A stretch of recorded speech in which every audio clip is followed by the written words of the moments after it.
just returned from a vacation to Germany.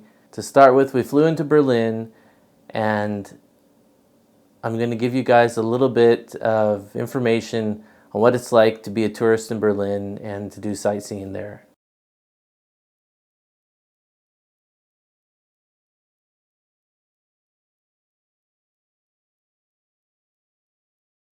This last time in Berlin was not my first time in Berlin. In fact, I was there in 2008. I think it was 2008.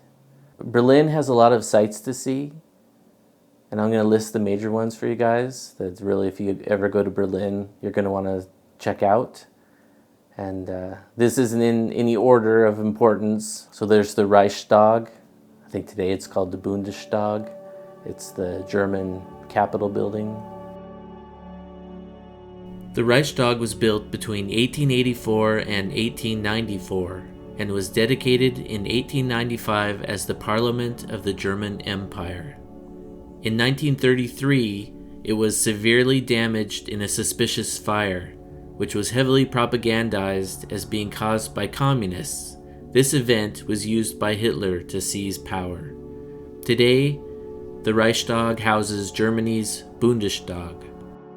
Near the Reichstag is the Brandenburg Gate, which that's something that everyone goes and sees when they're in Berlin. The Brandenburg Gate sits at the location of one of the original gates in Berlin's old city wall and is the last surviving gate out of 14. The gate was commissioned by Friedrich Wilhelm II of Prussia and was built between 1788 and 1791. Named the Brandenburg Gate because it led to the neighboring city of Brandenburg. While there isn't much of the Berlin Wall left, there is a couple remnants, and so that's definitely one of the sights to see.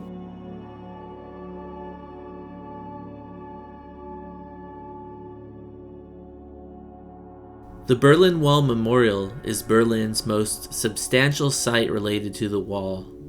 Visiting the park, you learn about the wall's history, including the brutality used to keep people in East Berlin, as well as stories of brave people who dared to escape.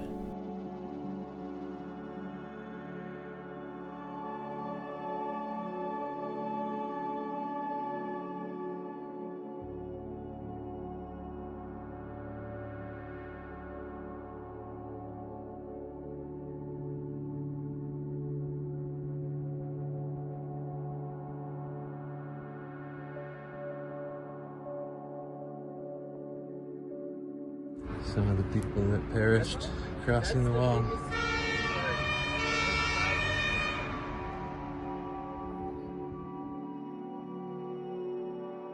There's also the Memorial to the Murdered Jews of Europe, which is a very strange looking memorial with these different square, rectangular type pillars, almost like a maze. The memorial consists of 2,711 coffin-shaped pillars covering an entire city block of Berlin. The memorial remembers the 160,000 Jewish people that lived in Berlin, many of which died in concentration camps, and the other 6 million Jews that were killed by the Nazis. Of course, there's Museum Island with the Pergamon Museum and the Neues Museum, which are both incredible museums to see. Here in the distance, you can see the Bode Museum, which is on the northern tip of Museum Island.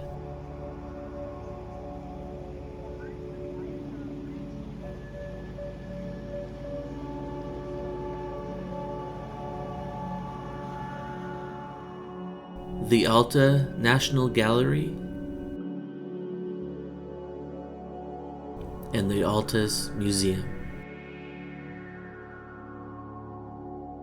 So there's the Topography of Terror, which is an open-air museum, and it's dedicated to showing the crimes of the Nazi regime. It's in the location of the former SS headquarters.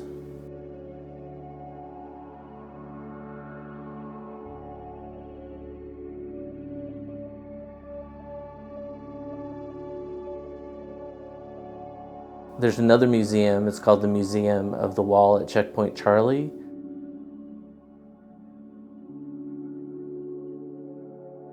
As I'm sure most of you know, Checkpoint Charlie, named by the US military, is the famous Berlin Wall crossing point that existed between East and West Berlin during the Cold War.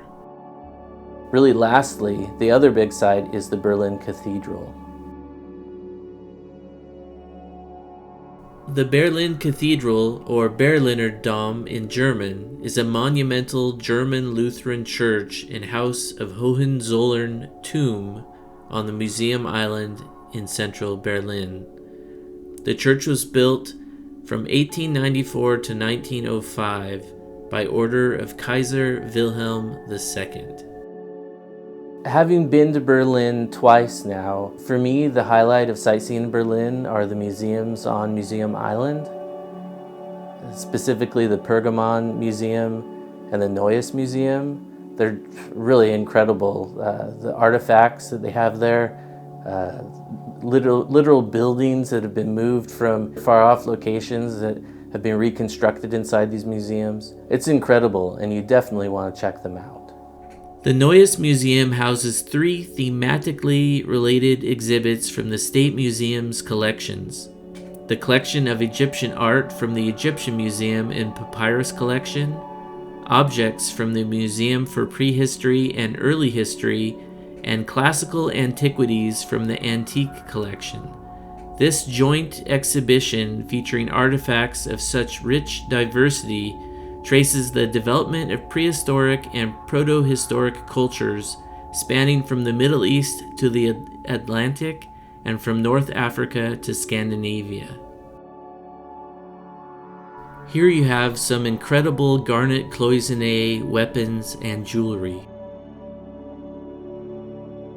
The Pergamon Museum houses 3 of the State Museum's collections: the Antique Collection, the Near East Museum, and the Museum for Islamic Art. The Pergamon has incredible reconstructions of various archaeological structures, including the Pergamon altar, the Market Gate of Miletus, the Ishtar Gate and processional way from Babylon, and the Mashada facade. The Pergamon alone is reason enough to visit Berlin. Fortunately, navigating to the various sightseeing sites in Berlin is relatively easy. Most of them are either north, south, east, or west of the Unter den Linden area. It's basically a boulevard that runs east and west through central Berlin. You have Museum Island at one end, and then you have the Brandenburg Gate at the other. One thing to keep in mind is the public transportation in Berlin is excellent, and so you really should use the trams, the U-Bahn, the S-Bahn, and make your life easy and not just walk the whole thing. When we arrived in Berlin, we got a 72-hour pass, A, B, and C zones, which allowed us to ride all of the transportation, whether it's trams, S-Bahn, or U-Bahn, around the city, from the airport into the center of Berlin. And we also got the ticket that allowed access to the museums on Museum Island, so we were able to get into the Pergamon and the Neues Museum for free, which is pretty cool. Use Berlin's public transportation. You will not regret it. So this time in Berlin, we stayed 2 nights. So we had 1 full day of sightseeing, and we were there for 2 nights. Basically, we used Berlin as a place to get over our jet lag before we took off and saw, the rest of Germany. I think the first time I was in Berlin, we stayed 3 nights. So we had 2 full days of sightseeing. I think for an efficient traveler, 2 full days is really enough time to see all the major sites in Berlin. You kind of dedicate maybe 1 day to the museums and then the other day to seeing everything else, like the Brandenburg Gate or the Reichstag, things like that, the Berlin Wall, so on and so forth. But if you want to see absolutely everything, then you probably want 3 full days in Berlin. This time we flew into Berlin, the Berlin Brandenburg Airport, and we took the S-Bahn that basically starts at the airport and goes all the way into the center of town. And from there, we rode a tram to get to where we were staying, which was in the Jewish quarter. And the tram got us pretty close, and then it was only a couple-minute walk to the hotel. So it's pretty slick. As I was saying before, I think sightseeing in Berlin is pretty easy. As long as you're willing to use public transportation, then it's a breeze. If you plan on walking the whole thing, you're gonna have some tired feet. You're gonna be walking a long ways, but yeah, it's pretty easy. We stayed at a hotel called Kalma Berlin Mitte, which is in the old Jewish quarter, really close to the center of town. To get to Unter den Linden from the hotel was maybe a 10-minute walk, something like that. Talking guidebooks and what I would recommend, to be completely honest, if you're going to Berlin, there's only one guidebook you need, and that would be the Rick Steves Germany guidebook. He has an excellent chapter on Berlin, gives you all kinds of advice, walking tour, how to use public transportation, how to go from the airport into town, how to get to his various recommended hotels, all the sites. You can't go wrong. Definitely use the Rick Steves Germany guidebook. Now, talking guidebooks in general, if this is your first trip to Germany, you definitely want to use the Rick Steves Germany book. There just isn't anything better. If you've exhausted the sites that Rick Steves or Third Vacation, then that's when you'd want to look at Lonely Planet or other guidebooks like that. They kind of go off the route that Rick Steves recommends. But if this is your first trip, there's only one guidebook you need, and it's the Rick Steves Germany. And that's going to be true for anywhere in Europe. It really is.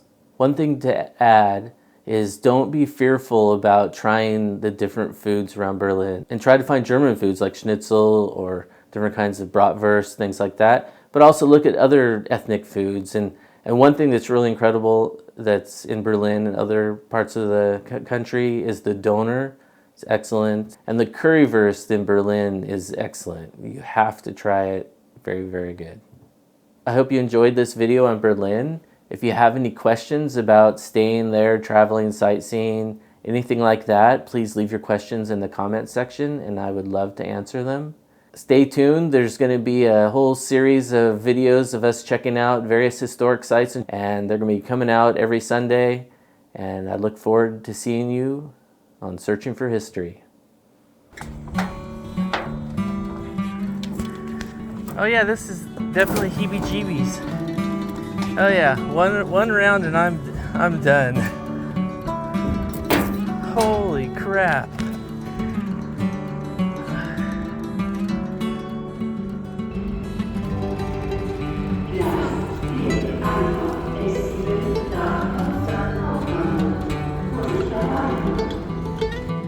Behind me here is the main entrance into the fortress. Today on this episode of Searching for History, we're in Coburg, Germany, the home of the Saxe-Coburg and Gotha family. Well, we're on the top of the Bergfried. Oh, it's really high. Yeah. Okay though. Regensburg had its origins in Roman times. Behind me is the Porta Praetoria that dates to 179 AD.